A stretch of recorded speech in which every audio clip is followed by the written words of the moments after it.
Let's move on to Leverkusen against Frankfurt. That was the next one that we had earmarked. Frankfurt, 1 point behind league leaders Bayern and Leipzig. A phenomenal start. Absolutely phenomenal start. We did the Bundesliga market values on Transfermarkt last week, and Omar Mamouche was one of the biggest winners of that market value update. He's gone all the way up to 40 million euros. Ekitike up to 30 million euros. This is the Mamouche Ekitike show at Frankfurt rolling in to visit a Leverkusen side that is going to be likely without Florian Wirtz. That is a tough ask. Tough ask. I think the only thing that really kind of protected Leverkusen in this run-up, this Bundesliga start, was the fact that they've been sort of able to outscore their opponents. I mean, good luck trying to outscore this Frankfurt side if you don't have Florian Wirtz and also face Omar Mamouche and Hugo Ekitike, who are probably the hottest attacking duo in European football at the moment, Stefan. Yeah, they are, and they really have kind of led this incredible kind of, not only impressive start to Frankfurt, but this impressive kind of transformation as Stuttgart. Sorry, Frankfurt, sorry, not Stuttgart. We'll get to Stuttgart, no worries. We'll get to Stuttgart. And I think that was kind of summed up in that kind of draw with Bayern Munich. And I thought it was quite interesting that when Dino Toppmöller was asked about the game, he said, yeah, he was obviously very happy about taking a point from Bayern, but he said, I'm also very angry that we didn't win. You know, and because obviously they conceded 2 really cheap goals from corners. And I think that kind of sums up where Frankfurt are at this moment in time, that they just do not fear anyone. And, you know, I think a lot seems to be going really well for them. And, you know, we talked about kind of injuries and stuff to the Dortmund team. Frankfurt seemed to be kind of more or less going into this game with a clean bill of health. Kevin Trapp is back. Be a huge help for them. In fact, the only player I could see who might miss this game is Robin Koch, who, going on recent form, might not be a bad thing. Based on last time I watched, it was in the Europa League, and he was absolutely atrocious in that game. But anyway, important player for them. He might be missing, who knows. But besides that, more or less a clean bill of health. And I think what's really interesting about this game is that we're going to have 2 very different tactical styles going head to head with one another. We're obviously very used to watching, Leverkusen play this very constricting ball possession, intense style of football where they want to kind of close a team in their own half and keep them there. And then we have Frankfurt, who, according to Opta, have actually scored the most goals from counterattacks this season. And the data I have in front of me here is they've actually got 14. In fact, they've had 14 counterattacks that led to shots in the Bundesliga so far this season. The next team below them are Leipzig with 11. Then the team below them are Wolfsburg and Dortmund with 9. So well away ahead of the rest of the chasing pack. Leverkusen have only got 5, and Bayern Munich have 4. So, you know, very different kind of styles of football. And as you said, it will all be based around getting the ball to Marmouche, getting the ball to Hugo Ekitike. I think Marmouche has now scored in his last 8 games in a row. I think, if I read that, maybe might be 6. Saw that today. And I honestly think Leverkusen might be up against it here. Especially since they're obviously missing one of their big players in Florian Wirtz, who now apparently looks set to miss this game. I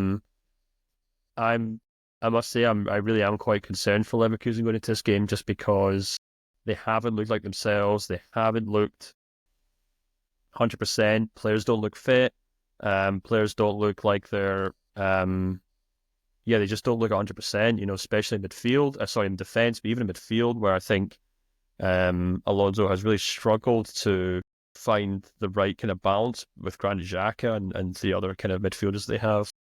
And there's still this over-reliance on Florian Wirtz, which, you know, I guess we'll have to wait and see what happens at the weekend to see if they can accommodate for that. Because I guess, you know, we actually talked about this, actually, if I'm not mistaken, last week, where we're talking about Leverkusen. And the thing that I keep going back to is that a lot of these kind of new signings they made just have not got going yet. And in this game in particular, and with Wirtz missing, the most obvious one's probably Martin Terrier, who He's only got 1 goal and 0 assists so far from 6 appearances. Alonso is sticking with him. He keeps starting him, but he just hasn't really got going yet.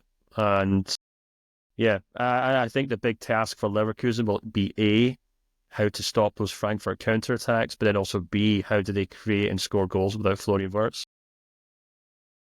Yeah, so it's 5 games in a row, Stefan. I just counted it, that Mamouche has scored. 5. But he has scored 9 goals and 6 assists in 9 games across all competition.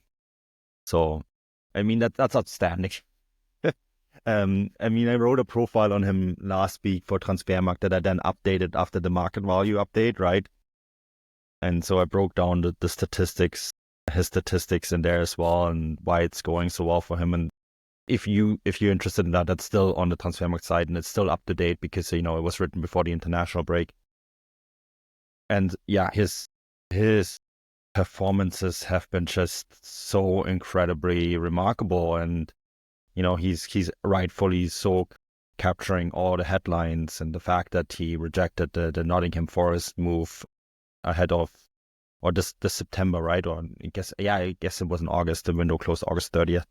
I think that made it such an incredibly big story. And you look at this Leverkusen side, and you already mentioned all the attacking issues that they have, and Terrier is one that just hasn't been getting going. But you know, I think with Leverkusen, the interesting story here is that they hit it out of the park last year with all their transfers. You know, it was like A+ with almost every single one of their signings, and this year, and in fairness, when I spoke to Simon Rolfes at the DFL Super Cup, he did mention that it is getting harder for them to have those kind of transfer windows, because if you already have a team at a very high level, I'm paraphrasing here, then it's harder to add more quality to it. It's more about adding depth to already a high quality squad. But, you know, at the same time, you do need these new players that come in to elevate the players that they're pushing. And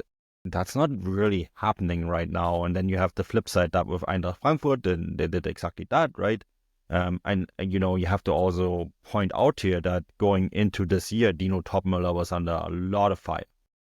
There was one point last year towards the end of the season where there was talk on whether they're going to go separate ways with Dino Toppmöller. I remember talking to people at Frankfurt about this, and they were saying, like, look, yeah, this was one of our best seasons domestically, in terms of where we ended up on the table, but we weren't really playing for any of the major cups, and quite frankly, the football that we were playing was boring at times, right? And that just doesn't really fly there. They are known for playing this really attractive attacking style of football. Yeah, at times under Kovac and under they allowed the opponents to have the ball predominantly. I think the same was true under Glasner as well, right?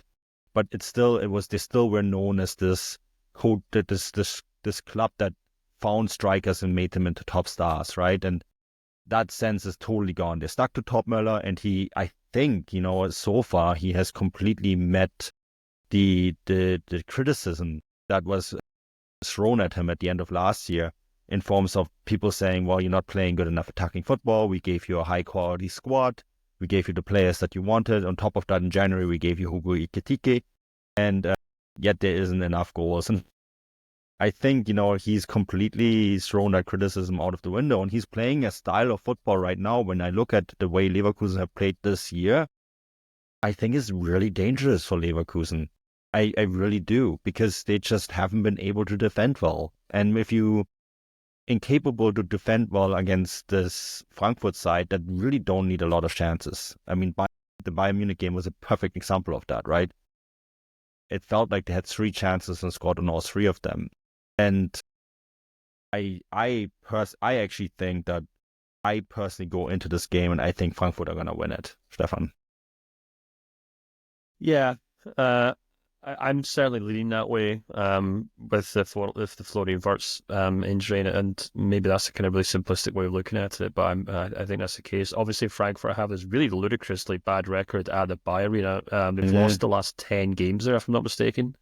But, you know, Frankfurt are one of those clubs that have very high peaks and very low troughs from one season to the next. And, it's not, you can only really take the form of their team in this fixture even a year ago with a pinch of salt. It's not really relevant, I suppose, to how both teams look right now. And I don't think Frankfurt have a better chance of finally getting that monkey off their back, if you will, going into this fixture. And as you said, all that expectation, all that pressure really is on Leverkusen. No one's really expecting Frankfurt to go into this game and win it, so they can kind of walk into this game, play their style of football, and see if it works for them.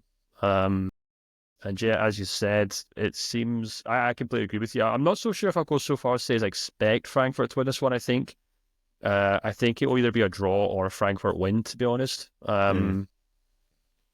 But yeah, we'll just have to wait and see what happens. I'm really intrigued to see how Leverkusen respond without Wirtz, because it really feels like he's been kind of covering over a lot of the issues in that team.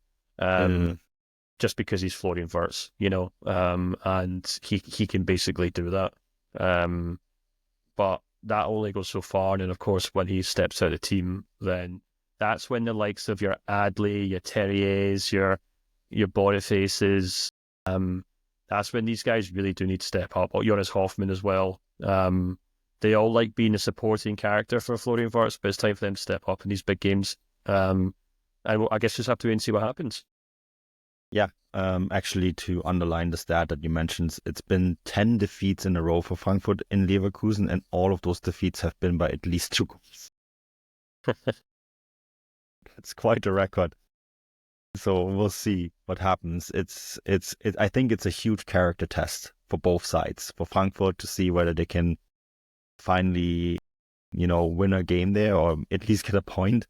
And for Leverkusen, they have to prove that they can win matches without Florian Wirtz.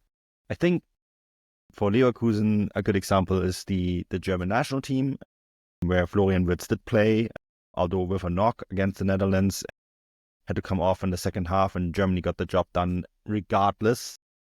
So, there is a world of success without Florian Wirtz out there. Unfortunately, Germany got the job done because they had Jamie Leveling and a bunch of other Stuttgart players, and this is a really great transition to the last game that we want to talk about, the Südschlager.